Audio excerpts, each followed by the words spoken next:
सभी को जय हिंद दोस्तों। आप सभी का हार्दिक स्वागत है हिंद रिएक्शन टीवी पे।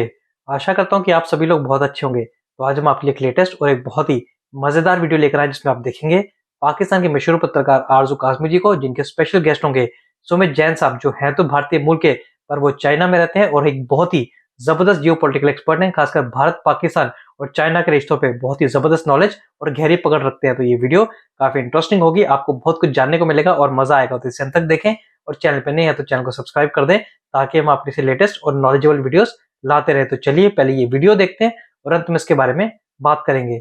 जय हिंद, जय भारत। के जाने पहचाने सुमित सर हैं, बहुत शुक्रिया सुमित सर कि आज आप आए, थैंक यू सो मच। और बहुत कम अब आपसे मुलाकात होती है, मुझे लगता है कि हमारे जासूस चाइना में पहुंच गए हैं और इसीलिए वो आपको हमारे चैनल पे आने नहीं देते, ऐसा कुछ हो रहा है।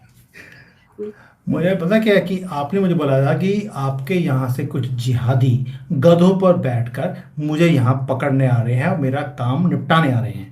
2 साल से मैं सुनता आ रहा हूँ कि वो गधे कब पहुंचेंगे, नंबर प्लेट ही बता देते उन गधों की क्या है, अभी तक पहुंचे नहीं है। तो मैं वेट गया था यहाँ पे देखने के लिए कि कौन से रास्ते से ये आ रहे होंगे। तो सर इसीलिए नहीं पहुंचे ना कि गधे हैं, अगर गधे ना होते तो पहुंच गए होते। पाकिस्तान से गधे ही आएंगे और कौन आएगा, घोड़े तो है नहीं आपके पास। वो आप लोग खा गए थे, हमारे पास घोड़े भी थे, वो आप लोग खा गए। लेकिन हम बात अगर करें सर अमेरिका की, और क्योंकि आपको जल्दी बहुत है, आपने मुझे कहा कि पता नहीं कहाँ आपने अपॉइंटमेंट्स दी हुई है, तो मैं टॉपिक पे आ जाती हूँ जल्दी से। पहले तो आपकी शर्ट बहुत अच्छी लग रही है और ये टॉपिक नहीं था, ये टॉपिक नहीं था।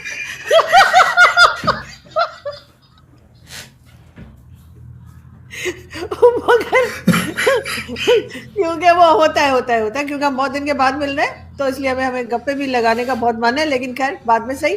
तो सर अमेरिकन नए जो प्रेसिडेंट आने वाले हैं, उन्होंने आते के साथ ही उन्होंने रशिया को भी आंखें दिखा दी, चाइना को भी आंखें दिखा दी, और वो जो एक बात कर रहे हैं, वो टैरिफ की भी बात कर रहे हैं कि वो भी बढ़ा देंगे। तो उसमें चाइना में किस तरीके से देखा जा रहा है डोनाल्ड ट्रम्प साहब को, कि वो तो आते के साथ ही काफी वो अपसेट लग रहे हैं चाइना के साथ। अपसेट वो चाइना के साथ थे कब नहीं, ये बता दीजिए। दूसरी बात, आपने रिसेंटली शी जिनपिंग की कोई भी न्यूज़ सुनी है? कहीं जा रहे हो, किसी को मिल रहे हो, कुछ भी? मुझे लगता है 1-2 दिन में इंडियन मीडिया में शुरू हो जाएगा कि शी जिनपिंग को मार दिया गया, क्यों हो गया है, वो दिख नहीं रहे हैं, बाहर आई नहीं है। सिर्फ इंडियन मीडिया का मुंह बंद करने के लिए कई बार इनको बाहर आकर शक्ल दिखानी पड़ती है। बट एक्चुअल में रीज़न क्या है? यहाँ पर सन्नाटा है। मैं बार बार कई वीडियोस में मैंने बोला है, चाइना के अंदर सन्नाटा है। इन्हें समझ नहीं आ रहा कि इस बार ट्रम्प को हैंडल कैसे किया जाएगा। He is going to be a tsunami. आप उनकी अगर टीम देखेंगे, सारी की सारी टीम प्रो इजराइल है, एंटी चाइना है, और ये सदमा चाइना को बर्दाश्त नहीं हो रहा कि अब होगा क्या। यहाँ पर अफरा तफरी इतनी ज़्यादा है, अगर आपने डाटा देखा होगा तो यहाँ पर प्रोडक्शन बढ़ गई है, सेल्स बढ़नी शुरू हो गई हैं, इनकी एक्सपोर्ट्स और ज़्यादा बढ़ गई हैं। अब आप बोलेंगे कि चाइना तो डूब रहा था, इनकी एक्सपोर्ट्स बढ़ कैसे गई? उसका रीज़न है कि यहाँ पर इनको लगता है कि 20 जनवरी के बाद अपने माल को बेचना इम्पॉसिबल हो जाएगा, तो उससे आने से पहले पहले रेट गिरा दो, कुछ भी कर लो, माल बेचो। आज की डेट पे यहाँ पर रॉ मटेरियल से भी कम प्राइस पे माल बिक रहा है और ये पूरे दुनिया में अपने सामान को डंप करते जा रहे हैं। ये तो हो गया चाइना का हाल। ऊपर से कहते हैं ना पंजाबी में, सोने ते सुहागा। सोने ते सुहागा ये हो गया कि ट्रंप ने एक ट्वीट कर दिया, एक ट्वीट किया है सिर्फ, और चाइना की लूज मोशन लग गए हैं। और यहां पर हालत यह है, उनको पता लग गया कि ट्रंप ने आते ही क्या करना है, किसके साथ दोस्ती करनी है और किसके साथ दुश्मनी निभानी है। ट्रंप के पहले टर्म में भी उन्होंने दुश्मनी पूरी निभाई थी चाइना के साथ। अगर आपको याद होगा, टैरिफ इतने लगा दिए थे कि चाइना उससे अभी तक बाहर निकल नहीं पाया।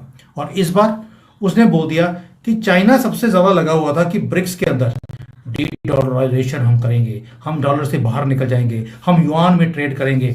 उसने बोला भाड़ में जाओ, अगर मेरे से काम करना है तो डॉलर में करना पड़ेगा। डी डॉलराइजेशन का अगर आपने सोचा भी, करना तो बहुत दूर की बात है, तो ऐसे एक काम करो, फाइंड सम अदर मार्केट। और चाइना की डिपेंडेंसी अमेरिका के ऊपर कितनी है ये आपको भी मालूम है। तो आपका जो चाइना है, जो अब तक आपको बचा के बैठा हुआ था, वो खुद अपने बच्चे ढूंढ रहा है कि मेरे कितने बच्चे रह गए हैं, कितने मेरे जाने वाले हैं। तो इसलिए बोल रहा हूँ क्योंकि आधी से ज़्यादा कंट्री की जो कंपनीज हैं वो बंद हो गई हैं और यहाँ पर अनएम्प्लॉयमेंट बढ़ता जा रहा है और ये अपने आप को सस्टेन कर नहीं पाएंगे। मुझे लगता है आपका कोई या तो मेड आ गई होगी, क्योंकि जब भी मेरी वीडियो होती है या तो मेड आती है या आपका कोई डिलीवरी वाला आता है। सर डिलीवरी वाला है, 1 मिनट रुकिएगा। वही ना सर, हम खाते पीते लोग हैं, ऐसा थोड़ी है कि मतलब हम सिर्फ काम करते हैं। तो क्या करें, आपके टाइम पे हमारे यहाँ सारी दुनिया के लोग आ रहे हैं। मालूम है तो क्या है कि चाइना से पूछो कि आप खाने पीने वाले लोग हैं, चाइना से पूछिए जिनका सब कुछ खा गए आप। सही बात है, और इसके लिए आपको हमारा थैंकफुल होना चाहिए। लेकिन सर चाइना में आप बैठे हैं, चाइना इतना भी कमजोर नहीं है कि अमेरिका इस तरह से उसको दबा ले जिस तरीके से बातें की जा रही हैं। तो वो कुछ ना कुछ तो करेगा। और दूसरा सिर्फ चाइना की बात नहीं है, अमेरिकन प्रेसिडेंट ने तो रशिया को भी वार्न किया है। उन्होंने तो ब्रिक्स में जितनी कंट्रीज हैं सभी को आंखें दिखाई हैं। देखिए, पहली बात यह है कि आपने देखा कि ब्रिक्स के अंदर यहाँ पर इंडियन मीडिया में तो बहुत ज़्यादा था ब्रिक्स की करेंसी आ जाएगी, ब्रिक्स जो है वो अमेरिका से बाहर निकल जाएगा, वो डी-डॉलराइजेशन कर देगा, सारी दुनिया को डॉलर के बिना काम करने पे मजबूर कर देगा। उसने एक ट्वीट में सबकी हवा निकाल दी कि भैया सोचना भी मत, मैं आ रहा हूँ और मेरे साथ अगर काम करना है, तुम्हारी कंट्रीज मेरे कारण चलती हैं। और आधे से ज़्यादा कंट्रीज को तो जो मिलिट्री है वो अमेरिका की उनकी कंट्रीज में बैठी है। अगर आपको सिक्योरिटी चाहिए और आपको अपने माल बेचना है तो आपको डॉलर में ही ट्रेड करना पड़ेगा। भूल जाओ कि डी-डॉलराइजेशन कर सकते हो। दूसरी बात, एज फार आपने 3 क्वेश्चन पूछे, मैं तीनों का अलग अलग आंसर देता हूँ। चाइना इतना वीक भी नहीं है कि आपने जैसे बोला कि वो ऐसे इनकी दादागिरी सहन कर लेगा। इसलिए अगर आपने देखा होगा, चाइना ने अफ्रीकन कंट्रीज के साथ डील किया है अभी recently, Malaysia, Philippines, Cambodia, Vietnam, इनके साथ भी इन्होंने डील्स किया है और 10-20 बिलियन डॉलर्स की डील्स करी हैं कि भाई आइए सब मिलकर, चाइना भी ग्रो कर रहा है, आपको भी हम ग्रो कराएंगे। कितना ग्रो कराएगा वो तो पाकिस्तान की हालत देख के समझ आएगा लोगों को, लेकिन अभी तक उन्होंने पाकिस्तान की हालत देखी नहीं है कि पिछले 10 साल में पाकिस्तान को कितना ग्रो कराया है। तो अब उनको भी समझ आएगा लेटर। तो चाइना ने अपने आप को बचाने के लिए ये सारे एग्रीमेंट्स करने शुरू कर दिए, पहली बात ये। दूसरा, आपने बोला कि रशिया को भी आंखें दिखाई हैं, भारत को भी आंखें दिखाई हैं। ओ भाई, भारत को आंखें नहीं दिखाई, उन्होंने सिर्फ ये बोला है कि अगर आप कुछ सोच रहे हैं ये डी-डॉलराइजेशन का, छोड़ दो। और जयशंकर जी ने बोल भी दिया कि जो लोग बोल रहे थे कि ब्रिक्स की करेंसी आएगी, हमने तो कभी बोला ही नहीं कि हमने कोई ब्रिक्स की करेंसी करनी है। तो उन्होंने अपना पला झाड़ लिया कि ब्रिक्स की करेंसी, अभी तक कभी बोले ही नहीं कि ब्रिक्स की करेंसी आएगी।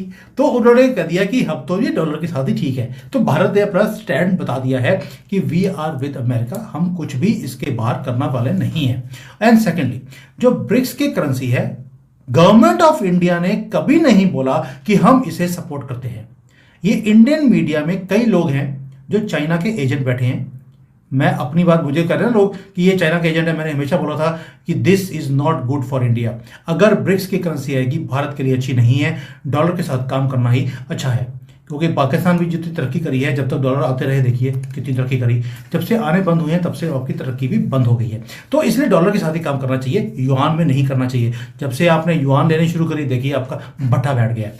तो इसलिए हम भी डॉलर में ही काम करने वाले हैं। As far as Russia is concern, Russia को उसने बोल दिया कि आपको डॉलर से बाहर निकलने की जरूरत नहीं है, आपको पहले डाला हुआ है, आपको तो स्विफ्ट से बाहर निकाल दिया, ना आप डॉलर ले सकते हैं ना किसी को दे सकते हैं। इससे अच्छा है आप क्रिप्टो करेंसी में काम कीजिए। अब रशिया ने क्रिप्टो करेंसी में काम करने की हाँ कर दी है। उसने भी बोल दिया कि हम अमेरिका के साथ मिलकर काम करेंगे। यानी कि रशिया की जो प्रॉब्लम थी डॉलर की, वो उसने सॉल्व कर दिया। ट्रंप ने क्रिप्टो करेंसी को ऑलरेडी उसने प्रमोट करना शुरू कर दिया, खुद ने भी वहां पर क्रिप्टो खरीदने शुरू कर दिए हैं, एक्सचेंज बना रहा है और यहां पर रशिया को भी सपोर्ट कर दिया। यानी कि हर मामले में एक ही काम है, आपके चाइना को बर्बाद करने का प्लान डोनाल्ड ट्रंप ने बना लिया है। रशिया को अपने पाले में डाल लिया, भारत को अपने पाले में ऑलरेडी कर लिया। जयशंकर जी की स्टेटमेंट बताती है एक चाइना ही है जो सदमे में है और यह सबको लेके चल रहा था कि आइए अब मेरे साथ मिलकर काम कीजिए, हम अमेरिका की दादागिरी को सहन नहीं करेंगे, इन्हें नीचे करेंगे। और डोनाल्ड ट्रंप ने एक ट्वीट में सारा का सारा जो प्लान था वो चौपट कर दिया। यानी इस बार डोनाल्ड ट्रंप जो आ रहे हैं एज अ प्रेसिडेंट, तो वो पहले से ज्यादा स्ट्रिक्ट साबित होंगे कई कंट्रीज के लिए, आपके ख्याल से ज्यादा टेढ़े साबित होंगे आते के साथ ही? अभी तो आए भी नहीं है एक तरह से, अभी भी उनके ऊपर शक किया जा रहा है, लोग कह रहे हैं पता नहीं आएगा कि नहीं आएगा, क्योंकि वो यहाँ पर ये भी बात होती है ना कि अभी तक ओथ नहीं उठाया है, अभी तक जैसे व्हाइट हाउस नहीं पहुंचे, तो रोका भी जा सकता है। तो क्या कितने चांसेस हैं कि उनको रोका जा सके? उनकी डीप पहली स्टेट भी बात तो है काम कि कर ही रही है ना।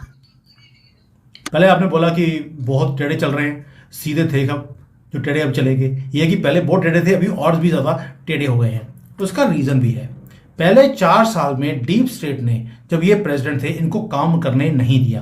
पिछले 4 साल में उन्होंने पहले एक होमवर्क किया है कि इस डीप स्टेट की मुझे अगर रीढ़ की हड्डी तोड़नी है तो कैसे तोड़नी है। चाइना की पहले तोड़ दी थी, अभी रोड़ने वाले हैं। तो अब इसलिए डीप स्टेट, चाइना, हमारा राहुल गांधी, ये सारे लगे हुए हैं कि किसी तरीके से ट्रंप ना आए, क्योंकि अगर ट्रंप आ गया मोदी जी भी स्ट्रांग हो जाएंगे, उधर पुतिन स्ट्रांग हो जाएगा, नेतन्याहू स्ट्रांग हो जाएगा, तो ये सारे लिब्रांडुओं का क्या होगा, और जो ये देशद्रोही हैं इनका क्या होगा। तो इसलिए ये जो आपको याद होगा, मैंने ही आपके साथ वीडियो किया था कि देर इज़ अ पॉसिबिलिटी कि ट्रंप 20 जनवरी को शपथ ना ले सकें, यानी कि ओथ ना ले सकें, प्रेसिडेंट ना बने। और उसके पीछे कारण है, अगर आप देखेंगे कि बाइडेन ने जाने से पहले क्या कर दिया, यूक्रेन को बोल दिया सारे हथियार ले लो हमारे से, रशिया के ऊपर डालते रहो, और रशिया ने भी उसका जवाब दिया। और वहाँ पर एक तरह से एक जो युद्ध है वो इतना डीप और इतना स्ट्रांगली इंक्रीज हो गया है, कुछ कहने की बात नहीं है। दूसरी तरफ से इजराइल और हिजबुल्ला का बाहर से दिखाने के लिए है कि हमने सीज फायर करवा दिया, लेकिन उधर से हिजबुल्लाह को जो हथियार हैं वो भी अमेरिकन जा रहे हैं, यानी कि वहां पर भी बोल दिया कि आप इजराइल के ऊपर अटैक करते रहो ताकि ये एस्केलेट हो। ईरान के साथ क्या कुछ हो रहा है आपके सामने है, सीरिया में जाकर कल ही और आज भी उन्होंने वहां पर स्ट्राइक की है, वहां पे काफी कॉकरोच सुना है मारे गए हैं। तो ये एस्केलेशन अमेरिका खुद ही करवा रहा है ताकि किसी तरीके से कोई युद्ध बड़ा हो जाए और इमरजेंसी डिक्लेयर हो जाए। डीप स्टेट पूरा लगा हुआ है कि ट्रंप को प्रेसिडेंट बनने नहीं देना है, और ये बात मैं 5 नवंबर से बोल रहा हूं। I was the first one who was saying it. अब तो इंडियन मीडिया ने बोलना शुरू कर दिया कि हो सकता है, सिर्फ इंडियन मीडिया बोल रहा है, अभी फॉरेन की मीडिया से कहीं से ये आया नहीं है, एक्सेप्ट वन प्लेस जहां पे मैंने देखा है कि हो सकता है कि Biden is trying to create emergency in the world, कि कहीं ना कहीं कोई न्यूक्लियर वॉर हो जाए, कुछ हो जाए, और मीडिया उसको पूरा हवा दे रहा है ताकि बाइडेन कंटिन्यू रहे as president. And there possibility of this is very high. होगा या नहीं होगा, ट्रंप भी कच्ची गोलियां खेल कर नहीं बैठा है। 4 साल से वो चौने भटूरे नहीं खा रहा था, वो भी पूरी प्लानिंग कर रहा था। उसे पता था कि बाइडेन किस लेवल तक गिर सकता है या डीप स्टेट किस लेवल तक गिर सकता है।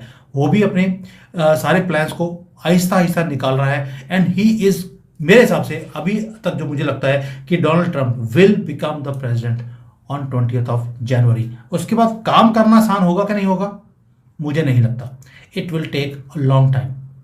दोस्तों आशा करता हूँ कि वीडियो को आपने अंत तक देखा होगा और आरजू काज़मी जी और सुमित जैन साहब का पूरा डिस्कशन और उनकी मजेदार बातें आपको बहुत पसंद आई होंगी और इस वीडियो में आपको बहुत कुछ जानने को मिला होगा। तो ये वीडियो अगर आपको अच्छी लगी है इसे लाइक और शेयर जरूर कर दें और अपने विचार हमें कमेंट सेक्शन में लिखकर जरूर बताएं। और एक बार फिर चैनल पे नहीं है तो चैनल को सब्सक्राइब कर दें ताकि हम अपनी लेटेस्ट इंटरेस्टिंग और नॉलेजेबल वीडियोस लाते रहें। जय हिंद, जय भारत।